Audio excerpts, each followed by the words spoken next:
anytime, any day. Why not right now? Stop looking up to your boss and start being your own boss. Don't work for paychecks. Work for dreams with no regrets. This is Cracking the Entrepreneur Code. If you have the passion, we'll create the blueprint. Now, your host. You know him from his 7 tips to build the business you always wanted, and now you're about to hear a lot more. Jack H.M. Wong. Welcome to the other episode of Cracking the Entrepreneur Code. I'm your host, Jack Wong. Well, a lot of things happened after I published the book Cracking the Entrepreneur Code. As some of you might be aware, like for example, this is the direct result. This podcast show is a direct result of my book Cracking the Entrepreneur Code, which I was so happy because I went to Bangkok, I went to Hanoi, I went to Ho Chi Minh City. Essentially, the message is that you can always find a way to help other people. You may ask, so what is it going to do with Cracking the Entrepreneur Code? Well, the answer is very straightforward. As an entrepreneur, when you are here to solve people's problem, in the last episode, I talked about having a conversation with the subconscious mind. Now, when you now know their problem, the question that you have to ask yourself is, are you able to solve their problems? If you are, congratulations, you are an entrepreneur. Because part of the definition of entrepreneur that I've learned from my mentor and coach, Mandossian, who is one of the world-renowned internet marketer, and he taught me this concept many years ago. An entrepreneur is a person who is here to help other people by solving their problems.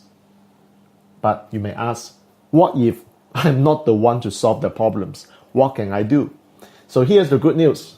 What's the good news? Because an entrepreneur is also a person who help their prospects, their clients to find the solution.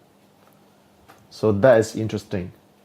Because if you are not the guy who can solve the problem, it doesn't mean that you can't be the entrepreneur. In fact, you are the person who can refer someone within your circle to solve the problem for your client. So that becomes a very useful definition, because if you limit it to yourself, let's say for me, I know how to solve my client's problem on taxation. And let's say this is a problem about assurance, about bookkeeping, about accounting. I'm not the guy who should be taught to. What do I do? Well, some people might say, well, let me pretend to be a teacher. I will just read up a book, or I will just go and attend a very quick crash course on accounting, bookkeeping, assurance, and I pretend to share with you what I know. Hello, please be careful with that, because Robert Kiyosaki, the Rich Dad Poor Dad best-selling author, actually said, beware of the fake teachers around. And these teachers basically are teachers who do not have the experience to solve your problem. And they might have the knowledge, they may have the theory, but they don't have the experience to solve your problem. And the world has so many fake teachers. And they are here to sabotage us, or some of them who have the devil's mindset can scam us. So yes, coming back to the definition of entrepreneur, if you are the one who is able to look for solution or to find the solutions for your clients, for your prospect, you're good enough. So in my case, using my previous example, let's say someone asked me, can you help me to find out like how to set up a company in Singapore? What is the assurance requirement? What is the bookkeeping requirement? You know what? I'm not going to pretend that I know the answer, because your client can smell. If you wing it, your client can smell. If you bullshit all the way, your client will know. So don't do that. So what do you do? Ask yourself this question. Do you have anyone in your circle of influence, who can be a best person to deal with this particular problem? And you will say, well, you know what? Can just refer to that person. Because referral is a way of helping your client to solve their problem. And you will not be seen as a fake teacher, pretending that you know the answer. In fact, your client will feel grateful to you for your help. Why? Because your client may not know a particular person that you're referred to. However, a relationship is created as a result. Now, there are also different types of referral marketing.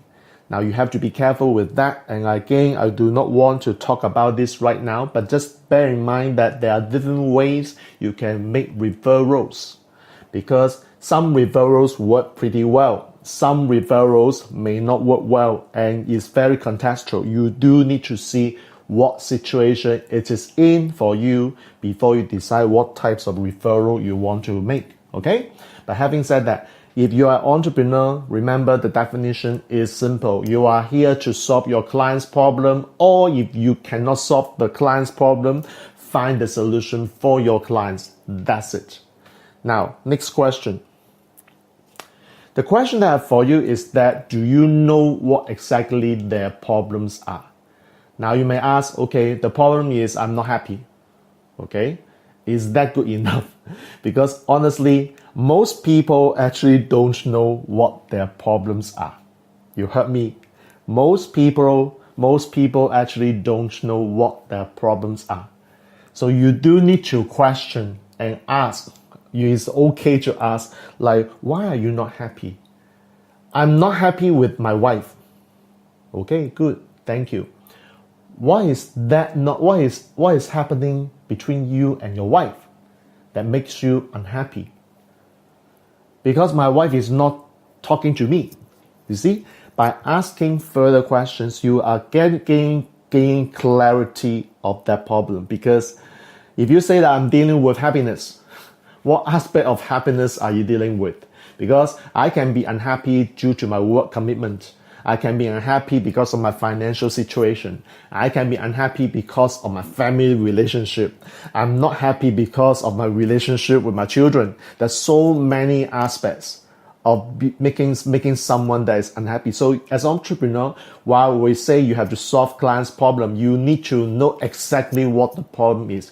Because when the problem is so big, it's like a big snowball coming to your face. How do you handle that? So your job is to break down their problem into pieces that perhaps if the person says, I'm not happy with my wife, well, that is a relationship problem. So if you are the expert in handling that kind of relationship, well, you can solve your client's problem. If not, then using my definition, you look for people who are in your circle, who are expert in solving families' relationship issues to deal with that problem. And your client will be respecting you. Okay?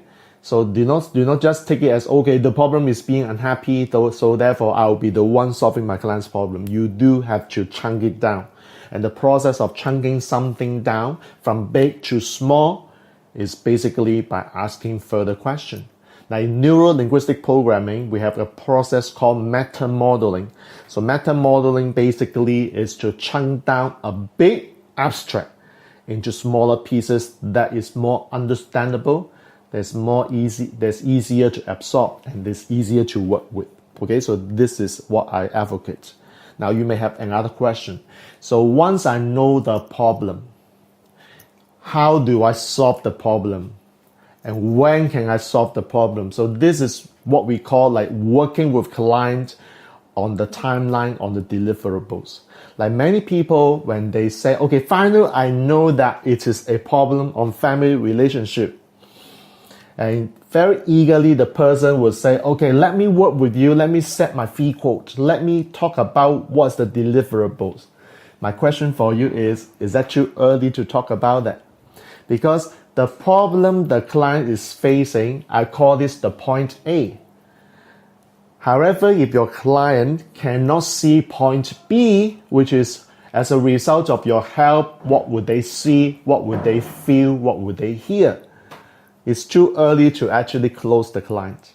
I mean, in terms of closing a client, some people are very desperate. They actually have sold the client before they even have the conversation. And some people are what we call pit bulls. In Blassinger's terminology, in his book, Sell Stop, there are people called pit bull. I mean, they force a sale to happen. If you don't buy from me, this pit bull will bite your leg and you feel the pain. So I'm not a pit bull by definition, so I don't do that. But having said that, it is clear to understand that, well, it's okay to ask for more questions and help them see a picture, help them feel the way they have to feel. If Using your process, what would they see? What would they hear? What would they feel? Give them the point B.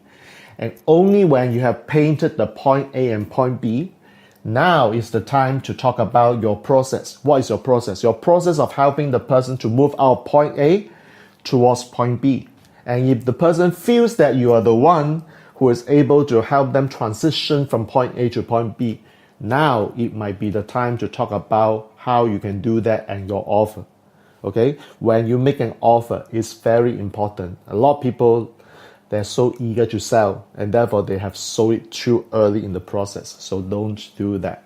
Have a conversation. Sometimes, like it took me yesterday when I was having this conversation with my business partners. I mean, finally he said yes to my offer, which I have made a few months ago. In fact, I made the offer on May 31st. And I know jolly well he's not ready for that because of the financials, because of the mindset. So I am very, very patient to talk to him. And I use the product on him to make him understand that what I pitch is actually what I've been using for myself. And you can see how I use the product in my conversation with you. And he was very impressed. He has been impressed with what I've been doing for him in the past. And he was very convinced finally that I am different from other people. So I actually asked why. He said, some people will promote the same product that I'm promoting, but without demonstrating to me the experience that I've learned from you. Because you see, you, Jack, is very different. I say, why? And you are different because this is the product that you have been pitching to me, but you know what? I've seen you using this product on me. So I'm giving him an experience of using the product. And you know what? By giving the experience of your product to that person bit by bit, your chances of closing would be a very high one. I heard you heard it. If you are giving experience of your product to your prospect, your chances of getting a yes from the client would be high. So don't mind giving experience to your client because your client needs to feel it. And if client feels that you are the one who can help him transition from point A to point B, you close more than 50% of this battle of closing a sales. Trust me, I've done that many times. All right. So it's not about getting the close right now. It's okay, because at the end you gain actually more trust from that client. Trust me, this is a very interesting selling process that I wish I would have time to go through. I mean, in the future episodes, hopefully, again, I will do something about the sales cycle to help you solving this problem. Okay? So meanwhile, I think it's time's up for this episode. If you have any questions, comments, let me know. And once again, if your friends, your peers, your colleagues, you may think that they need this episode, let them know too, because I want to have my message spread to many people. Okay?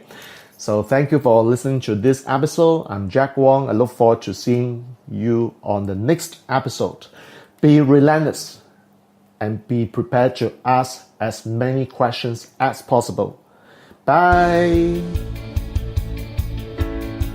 To continue cracking the entrepreneur code, subscribe for more episodes and download the Amazon bestseller, Cracking the Entrepreneur Code, 7 Tips to Build the Business You Always Wanted at crackingentrepreneur.com. Learn more about author and host Jack H.M. Wong and book your 30-minute discovery session to overcome any professional challenge at jackhmwong.com/apply.